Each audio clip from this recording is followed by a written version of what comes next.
كل سنة وانتم طيبين. خلي العيال هاني عصام استشارة طب الأطفال وحديث الولادة.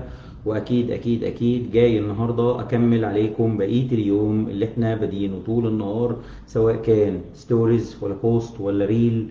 كل ما تفتحوا على أي حاجة في السوشيال ميديا تلاقوني طالع لكم فيها. فلو انت ما كنتش لسه بص شفت البوستات القديمة ولا الريلز ولا الفيديو النهاردة بتاع الصبحية، هو كان الفيديو عن ايه؟ عن لبوس الأطفال، ولا الريلز اللي احنا نزلناهم حوالي 4 أو 5 ريلز على كل السوشيال ميديا. فاحب اقول لحضرتك ان انت محتاج تقوم تبص بصه على الحاجه اللي موجوده، لان ببساطه جدا كلها مهمه جدا للامه. ان شاء الله ان شاء الله لحد ما الناس كلها ما تتجمع، نحب اقول لكم اولا كل سنه وانتم طيبين، رمضان خلاص على الابواب.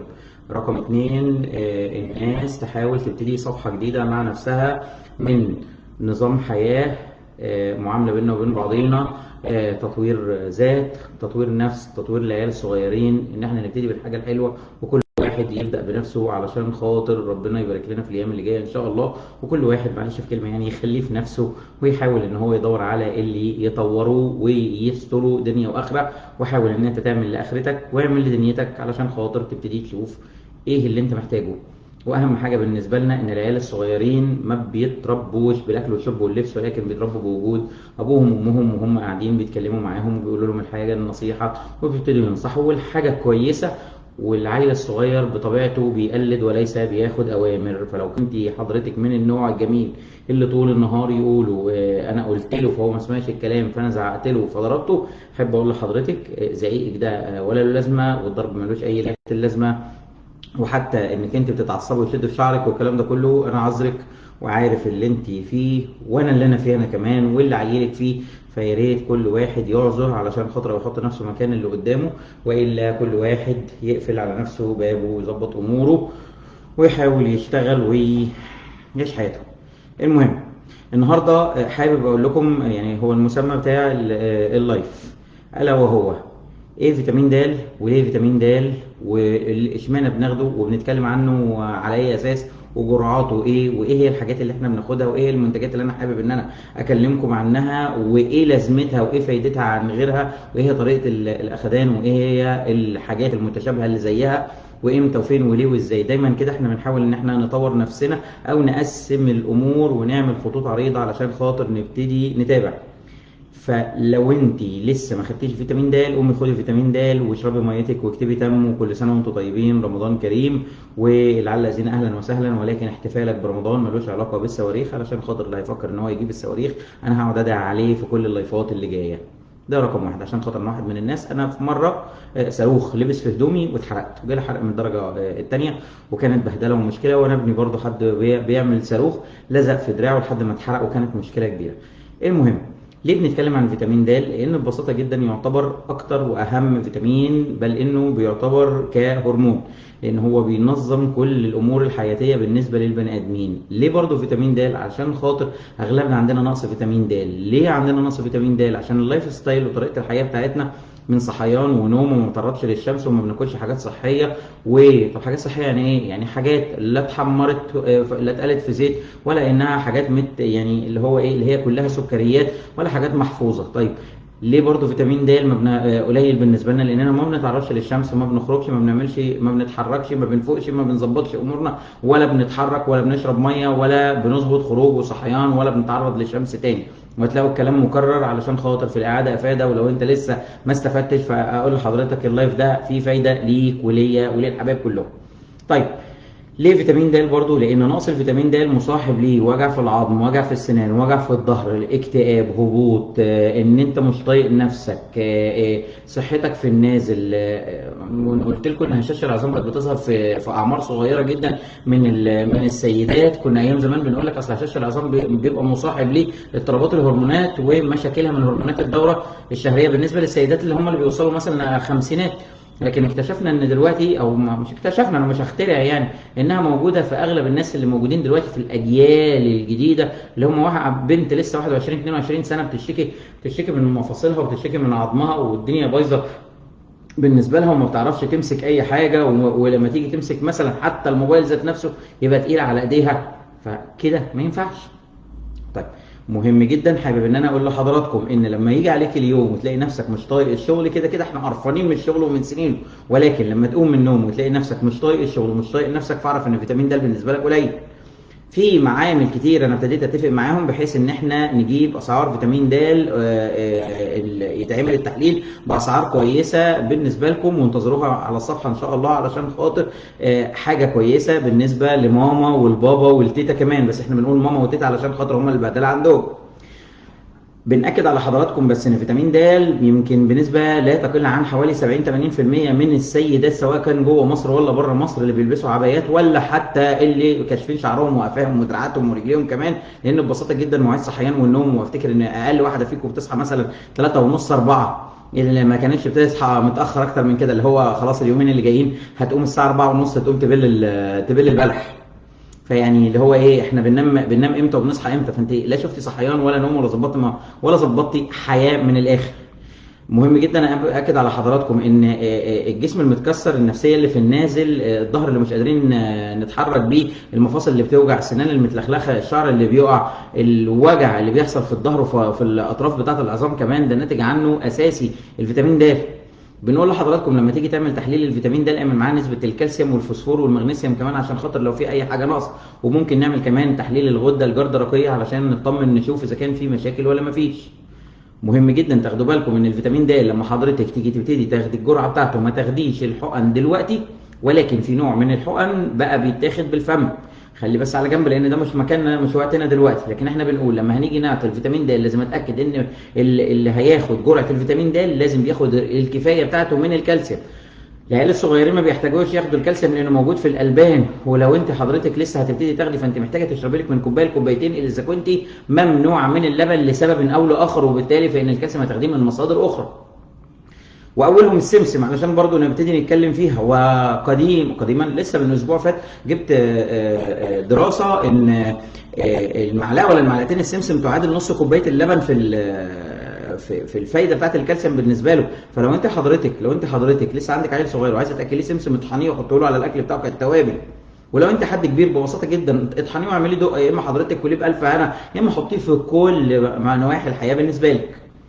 نكمل بقى بقيه الكلام. بيقول لحضرتك الفيتامين د يتاخد بالنهار ولا بالليل؟ بيقول لك ان هو بيتعارض مع هرمون الميلاتونين المسؤول عن النوم، وبالتالي ما تاخدش الفيتامين د فتره بالليل، ولكن احنا كنا بناخده بالليل لان احنا ما كانتش عندنا المعلومه دي.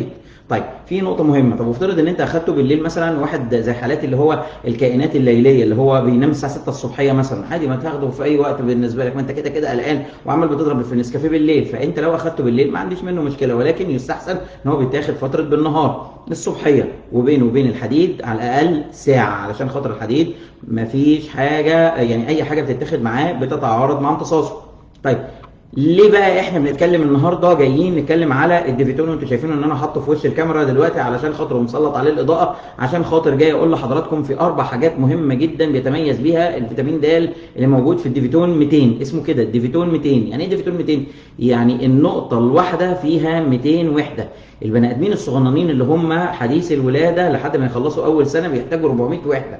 400 وحده دوليه دول موجودين في نقطتين، واحنا قلنا النقطه دي ب 200 يبقى النقطتين ب 400 وحده، فحضرتك بيحتاج من نقطتين ل3 أو 4. وبعدين طب لو احنا جينا بنعطيه للطفل ورحت منقط فلقينا 5-6 نقط نزلوا ورا بعض، ما عنديش اي مشاكل خالص. مهم جدا هبتدي اتكلم دلوقتي على الديفيتون واحنا بنفتح العلبه، وهشرح لكم انتوا محتاجينها ازاي، ولكن بنأكد علشان خاطر اللايف ده نطلع منه بأقصى قدر استفادة، من غير رغي ومن غير ضحك ومن غير نكت، لأن مهم جدا إن أنا ألخص لكم الكلام كله الأول في أول 5 دقايق، وبعد كده اللي حابب يكمل معايا يكمل، علشان خاطر هقول له حاجات حلوة في آخر اللايف، واللي مش حابب يكمل يبقى خد الفايدة بتاعته في الأول. بنقول لحضراتكم ركزوا بالراحه كده، فيتامين د مسؤول عن اغلب العلامات الحيويه بالنسبه للجسم، ما ينفعش فيتامين د يتاخد غير والكالسيوم نسبته كويسه. لو انت هتبتدي العلاج لفيتامين د لطفلك لو لقيتيه قليل الاول بالنسبه لك لازم تاخدي الكالسيوم معاه علشان خاطر نعالجه كويس، والا لما ناخد الفيتامين د بجرعات عاليه فهيسحب الكالسيوم اللي موجود في العظم او النسبه بتاعته تقل في الدم، فتبتدي تحصل المشاكل بتاعه وجع الاعصاب والمفاصل، بل ان ممكن يحصل تشنجات بسيطه كده او رعشه بسببها. نتكلم النهارده على الديفيتون ال 200 وليس الديفيتون فورت. هو في ايه ديفيتون فورت؟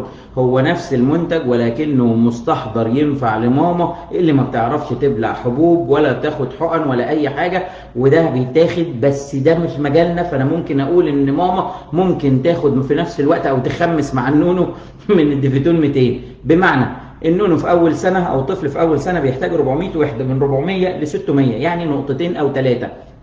هتقولي لي طب هم 400 ولا 600 يا دكتور؟ اقول لحضرتك من اول يوم 400. ان وقع منك يوم هتديه تاني يوم ال 400 اللي هم النقطتين ونقطتين يبقوا 4. لو 3 ايام هتقولي 6 نقط. لو اكتر من كده ادي الجرعه اللي انت فاكراها. لو ما افتكرتيش ابتدي انتظمي على جديده، ومش مشكله ما تبكتيش على نفسك وتقعدي تزعلي وتقولي اصل انا وقعت مني وضاعت.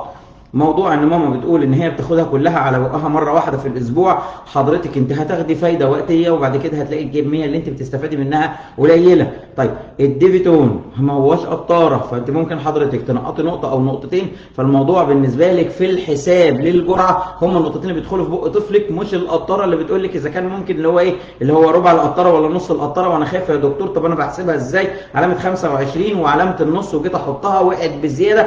فده اسباب الخلاف، فاحنا بنحاول ان احنا نبسطها لحضراتكم. الحته المهمه جدا وده اللي انا حابب ان انا اكد عليها فيها معاكم، الا وهو ان الفيتامين د هو من الفيتامينات الدهنيه الذوبان. يعني ايه دهنيه الذوبان؟ لازم الفيتامين د يتاخد بعد وجبه او بعد اكل عشان خاطر بيتحمل على الدهون عشان الجسم يعرف يمتصه. طب وبعدين يا جدعان، فاحنا عشان كده بنقول اي فيتامين د ما فيهوش، ده موجود على زيت زيتون، يعني مستخلص زيت الزيتون موجود في الفيتامين د المتحمل عليه. وبالتالي الفيتامينات د اللي من الانواع التانية لازم يتاخد بعد الرضاعه علشان خاطر نقدر نستفيد منه، لانه الدهون اللي موجوده في اي وجبه او رضعه بالنسبه للاطفال الفيتامين د هيشد معانا وهيستفيد منه. لكن ده انت مش محتاجه لو طفلك كان نايم وقام من النوم وان انت لسه ما قامش يبكي علشان خاطر هياخد الرضعه او يرضع من مامته او الكلام ده كله، فممكن ياخد من الديفيتون 200. هو اسم المنتج كده ديفيتون 200. ممكن اخد منه النقطتين على غيار الريق، اديهم له بالراحه براحته خالص، سقطهم تفتفهم، ممكن اديله واحده ثانيه.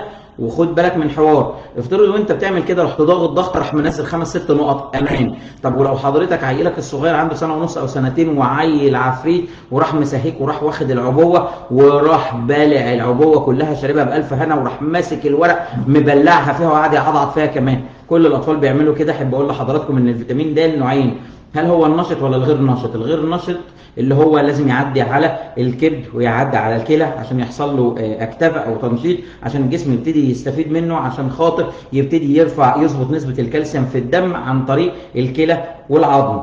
لكن النشط بيعدي على دول كلهم وبيقرطسهم وبيروح داخل على الجسم على طول، فالجسم ممكن ما يحصلش كنترول من الفيتامين د الغير نشط. تاني بكرر ان الديفيتون متحمل على زيت، ينفع امتصاصه من غير ما يبقى متاخد ورا وجبه. نقطتين بالنسبه للطفل، الام تاخد من 3 ل 5 نقط مع الطفل، يعني بعد ما ياخد النقطتين بتوعه يتاخد 3 ل 5 لماما تحطهم على شويه ميه او تقعد تنقطهم في بقها كده زي العسل من غير ما تضحكي على نفسك ولا اي حاجه وطعمه مش وحش. انا باخد العبوه واروح ضاغطها كلها في بقي، ما فيش اي مشكله خالص. ولكن الفايده الاساسيه بانك انت تنظمي الفايده يوميه او يوم او كل 3 ايام. لكن كل 7 ايام حضرتك هتيجي على اليوم السابع هتنسي، فتفتكري في السابع اللي بعد منه، يبقى كده فات منك 14 يوم وكلنا بننسى وانا اول واحد ناسي. المهم حتى بعد ما بتبقي ماشيه ب 15 نوته كمان. الديفيتون ال 200 ينفع يتاخد للاطفال من عمر يوم، ينفع وانت بتدي تلاقي نقطه ولا نقطتين زادوا بدون قلق، حضرتك تديه لطفلك بالنهار بلاش فتره بالليل، ولو تاخد بالليل مش هيحصل له حاجه. الماما ممكن تاخد مع طفلها، الماما هتاخد من 4 نقط ل5 ولكن الطفل من 2 ل3. الديفيتون امان لكل الاطفال، ومش عايز اقول لك مش هو ده اللي انا هقعد اجري وراكي واقول لك لملمي الادويه يا مدام، لان هو ببساطه جدا طفلك لو خده وبلعه كله مره واحده فهو الجسم بياخد الجزء اللي هو محتاجه والباقي الجسم بيتخلص منه عادي خالص، فما فيش منه احتماليه ولا خوف من التسمم زي الفيتامين د النشط. موضوع التقوس بالنسبه للعيال الصغيرين وان هو الجبهتين اللي طالعين لقدام بره سنه صغيره والكلام ده كله وعظم الصدر اللي تلاقيه داخل لجوه او طالع، باختصار خالص بترجع لدكتور الاطفال عشان خاطر بيعمل لك تحليل كالسيوم وفوسفور وايه اللي بيه وبيعمل اشعه على عظم الطفل علشان خاطر يعرف اذا كان في لين عظام او كساح نشط ولا بيتعالج، وبيتاخد العلاج بتاعه لمده 3 شهور، وبعد كده بيبقى تحت اشراف دكتور عظام. فباكد على حضراتكم ان من الاول خالص الفيتامين د اللي هو الديفيتون 200، العبوه اسمها كده ديفيتون 200 وليس الديفيتون فورت بتاع الام، العبوه بتاعته البرتقاني. وما تنسوش ان احنا لما نيجي نطلع العبوه بالنسبه لنا ناخد بالنا من ان النقط بتاعتها لونها اصفر، فما تتخضوش وتقلقوا وتقولوا اصل كانت ولونها شفاف، لا هو اللون الاصفر ده علشان خاطر برضو الناس ما تتخضش.